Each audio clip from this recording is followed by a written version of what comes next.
అంతర్జాతీయ అంతరిక్ష కేంద్రం నుంచి ఇద్దరు వ్యోమగాములు సునీత విలియమ్స్, బుల్ విల్మోర్లను తిరిగి తీసుకురావడానికి బోయింగ్ కొత్త క్యాప్సిల్ సురక్షితంగా ఉందో లేదో ఈ వారాంతంలో నిర్ణయిస్తామని నాసా వెల్లడించింది.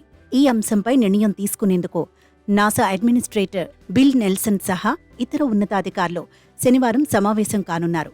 భారత సంతతికి చెందిన వ్యోమగామి సునీత విలియమ్స్తో పాటు బుచ్ విల్మోర్ బోయింగ్కు చెందిన స్టార్ లైనర్లో జూన్ 5న ఐఎస్ఎస్కు చేరుకున్నారు. వారంలోగా వారు తిరిగి రావాల్సి ఉంది.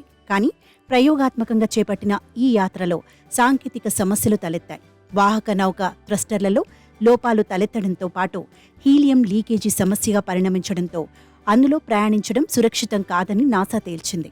అప్పట్నుంచి సమస్యను పరిష్కరించేందుకు నాసా అధికారులు ప్రయత్నాలు చేస్తున్నారు. ఇక అప్పట్నుంచి ఇద్దరు వ్యోమగాములు అంతర్జాతీయ అంతరిక్ష కేంద్రంలోనే ఉండిపోయారు. అయితే స్టార్ లైనర్ సురక్షితం కాదని భావిస్తే అది ఖాళీగానే సెప్టెంబర్లో భూమి దిశగా ప్రయాణం సాగిస్తుంది.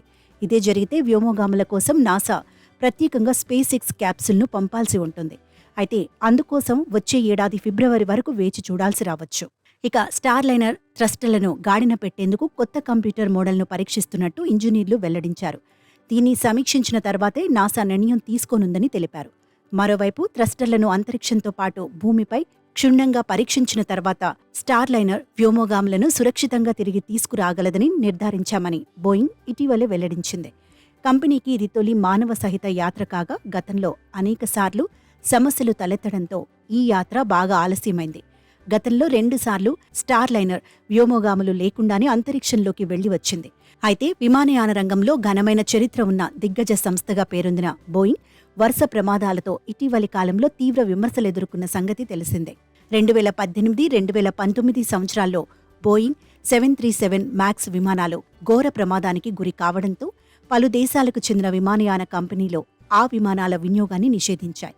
దాంట్లో లోపాలను సరిచేయడంతో 20 నెలల తర్వాత ఆ నిషేధాన్ని ఎత్తివేశాయి. కానీ ఆ తర్వాత కూడా బోయింగ్ కంపెనీకి చెందిన ఇతర మోడల్ విమానాలు కూడా తరచుగా ఏదో ఒక ప్రమాదానికి గురై వార్తల్లోకి ఎక్కాయి. ఇప్పుడు రోదసిల్లో సైతం బోయింగ్ వ్యోమనౌక రకరకాల లోపాలతో ఇబ్బంది పెట్టడం గమనార్హం.